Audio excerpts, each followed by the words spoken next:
Chers frères et sœurs en Christ, bonjour. Vu l'immensité de la thématique qui fait l'objet de notre intervention, nous nous sommes limités à une synthèse de quelques éléments clés sur l'hypertension artérielle. Il s'agit d'une affection cardiovasculaire aux conséquences sévères, définie par l'OMS comme une pression artérielle systolique supérieure à 140 mm de mercure et ou une diastolique supérieure à 90 mm de mercure.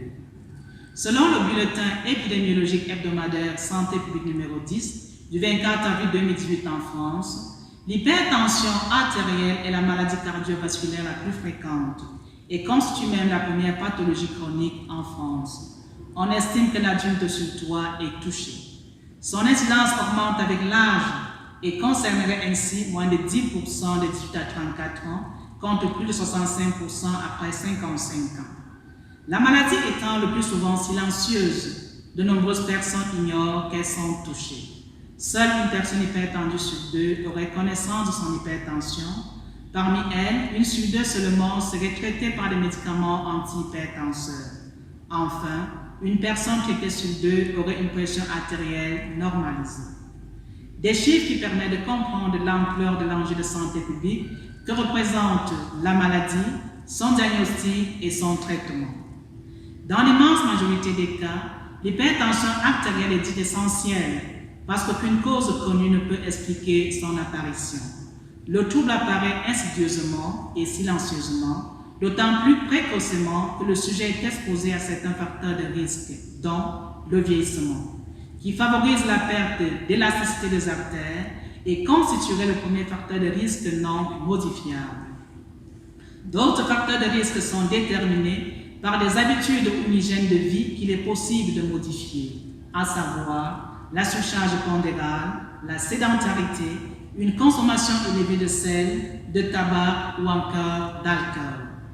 Souvent diagnostiquée de manière fortuite et tardive en raison de l'absence de symptômes révélateurs, l'hypertension artérielle est considérée comme un tueur silencieux aux conséquences graves au niveau cardiovasculaire, cérébral et de certains organes cibles, tels le rein, la rétine.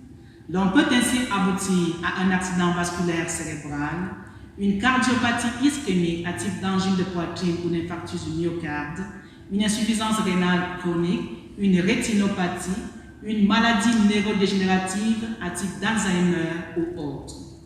Des conséquences qui peuvent être inaugurales chez des sujets jusque-là considérés comme bien portants.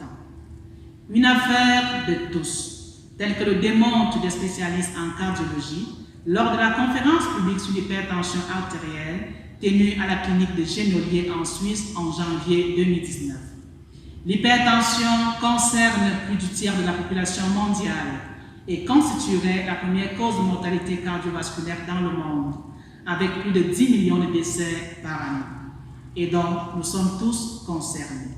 Et si concernés, quoi faire? Pour répondre à cette question, nous allons faire intervenir 3 personnes, dont une personne vivant avec une maladie cardiovasculaire qui nous partagera son expérience du vécu de la maladie. Une infirmière qui nous partagera son expérience dans le suivi quotidien des personnes affectées. Enfin, un médecin qui nous donnera la consulta technique, tant préventive que curative. Je vous remercie.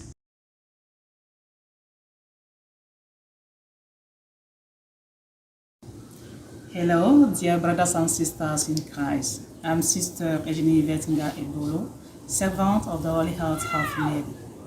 With me here is his Puritan priest, Reverend Father James Sekudi, who accepted to share with us his cardiovascular disease experience. So, Father, if I may ask, what do you think led you get into this condition and how are you managing it? Thank you very much, Sister. In fact, about a year ago, I was struck down by stroke. And before that, I was diagnosed BP and diabetes patients, which I've been asked strictly to follow certain conditions. But due to the nature of my work, I was a parish priest. I didn't have much time for myself. I didn't follow the medication. And so, with all these things that I didn't follow, led me having to have that stroke. So when I was rushed to the hospital, the doctors asked me, do I want to leave? Then I said yes. Then he said, no. If I want to leave, then what they are going to ask me, I have to follow. One, my medication, diet, and exercise. So I have to follow the medication strictly, my medication strictly. Take them, check my BP, and take them on time. Food, I have to cut down low fatty food, cut down everything that has to do with fatty foods. Take low fatty foods, vegetables, cut down caffeine, cut down alcoholic drinks, cut down everything that will make the stroke to reoccur again, because the stroke can reoccur, and that is very important that you have to know. The third one, the exercise. I have to organize myself, set time for my exercise 5 times in a week, and follow it rigorously. And then the underlying factor is that you have to have a change of attitude. That is discipline. You have to discipline yourself, and when you follow the discipline strictly, in fact, you will improve. You have to also have a stress-free environment.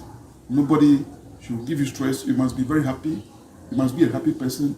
You must make sure that everything around you, you leave it. And once you are able to follow these conditions, I hope you will recover. Your spirit, your recovery will be very fast, just as you can see now. So, and the underlying factor, in summary, is that you have what? Change of lifestyle, discipline, and the other ones will follow. So, sister, thank you very much. This is how I've been managing my conditions now. Thank you, Father, for your contribution in this war against cardiovascular diseases.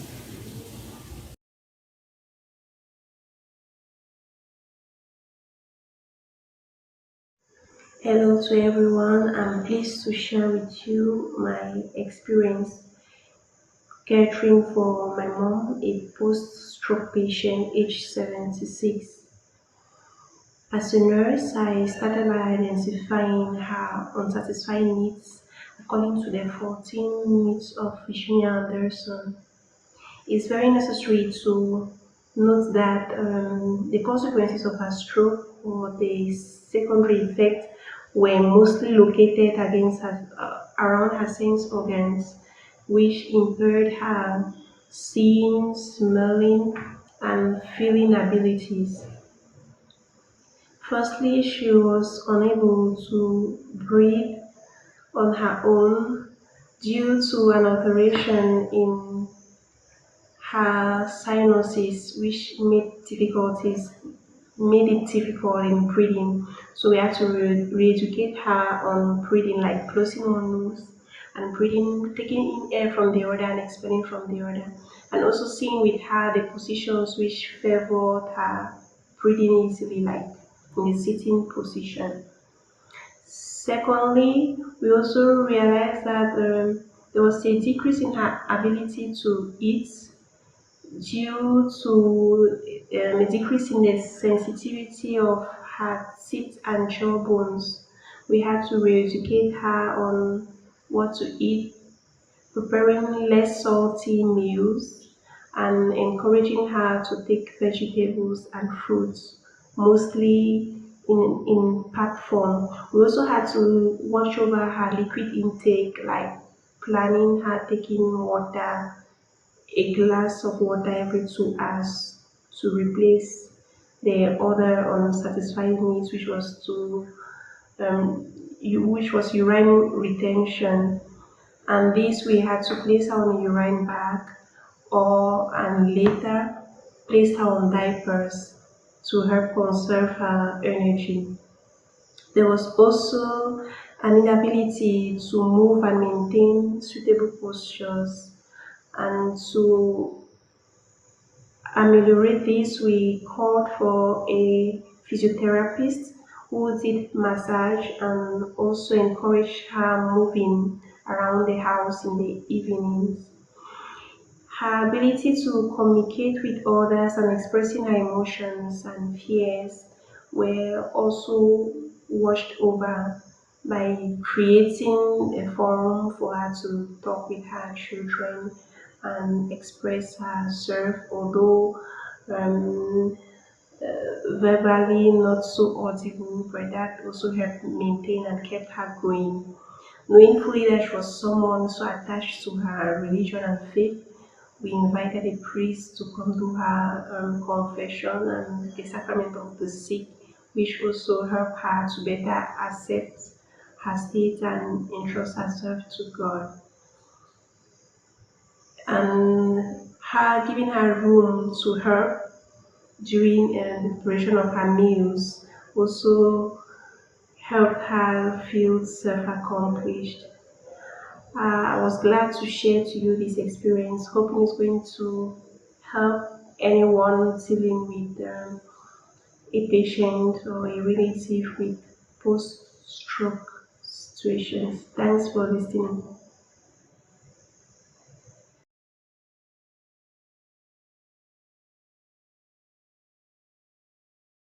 Bonsoir à tout le monde, bonjour.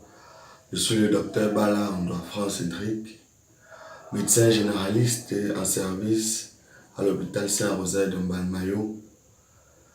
Si je suis devant vous aujourd'hui, c'est pour vous entretenir quelques minutes sur la prise en charge de l'hypertension artérielle. Donc, à la suite de mes prédécesseurs, je tiens d'abord à vous dire que la prise en charge aura pour objectif principal une diminution des chiffres tensionnels en dessous de 140 mm de mercure pour la systole et 90 mm de mercure pour la diastole. Tous ces chiffres vont être revus à la baisse en fonction des comorbidités que présente le patient. Donc, nous pouvons dire pour la prise en charge de l'hypertension artérielle qu'elle a deux volets. Le premier volet qui sont les mesures hygiéno-diététiques et le deuxième volet qui est le volet médicamenteux. Parlant du premier volet, nous pouvons dire que les mesures hygiéno-diététiques, c'est un mode de vie que doit adopter d'abord le patient hypertendu pour pouvoir diminuer son hypertension artérielle. Donc ces mesures hygiéno-diététiques doivent retarder l'apparition de l'hypertension artérielle, prévenir les risques cardiovasculaires et prévenir un traitement chez les patients qui sont déjà hypertendus mais de grade 1. Donc, parlant des mesures hygiéno-diététiques, on a la diminution, la consommation de sel. Le patient hypertendu doit consommer moins de 5 grammes de sel par jour. Nous avons une diminution de l'alcool, un régime alimentaire équilibré. Il doit être riche en fruits et légumes et en acides gras insaturés. Nous devons arrêter totalement le tabac. Nous devons perdre du poids et avoir un indice de masse corporelle entre 18 et 25 kg par mètre carré. Nous devons pratiquer une activité physique régulière. Un patient hypertendu doit avoir 30 minutes d'activité physique, au minimum 3 fois par semaine. Tout ceci, ce sont des mesures hygiéno-diététiques du patient hypertendu. Maintenant, venons sur la prise en charge médicamenteuse. Nous pouvons dire qu'il existe 5 grandes classes d'antihypertenseurs qui sont les bêta-bloquants, les inhibiteurs de l'enzyme de conversion, les antagonistes des récepteurs de l'angiotensine 2, les inhibiteurs calciques, les diurétiques thiazidiques. Tous ces antihypertenseurs ont pour rôle de diminuer l'hypertension et ils seront prescrits en fonction des comorbidités que présente le patient, en fonction du stade. Ils pourront être combinés aussi. On peut avoir une monothérapie, une bithérapie ou une trithérapie. Tout ceci dépendra du médecin qui prendra en charge le patient hypertendu. Voilà en quelques minutes la prise en charge, tout ce qu'on pouvait dire sur la prise en charge de patients hypertendus. Je vous remercie.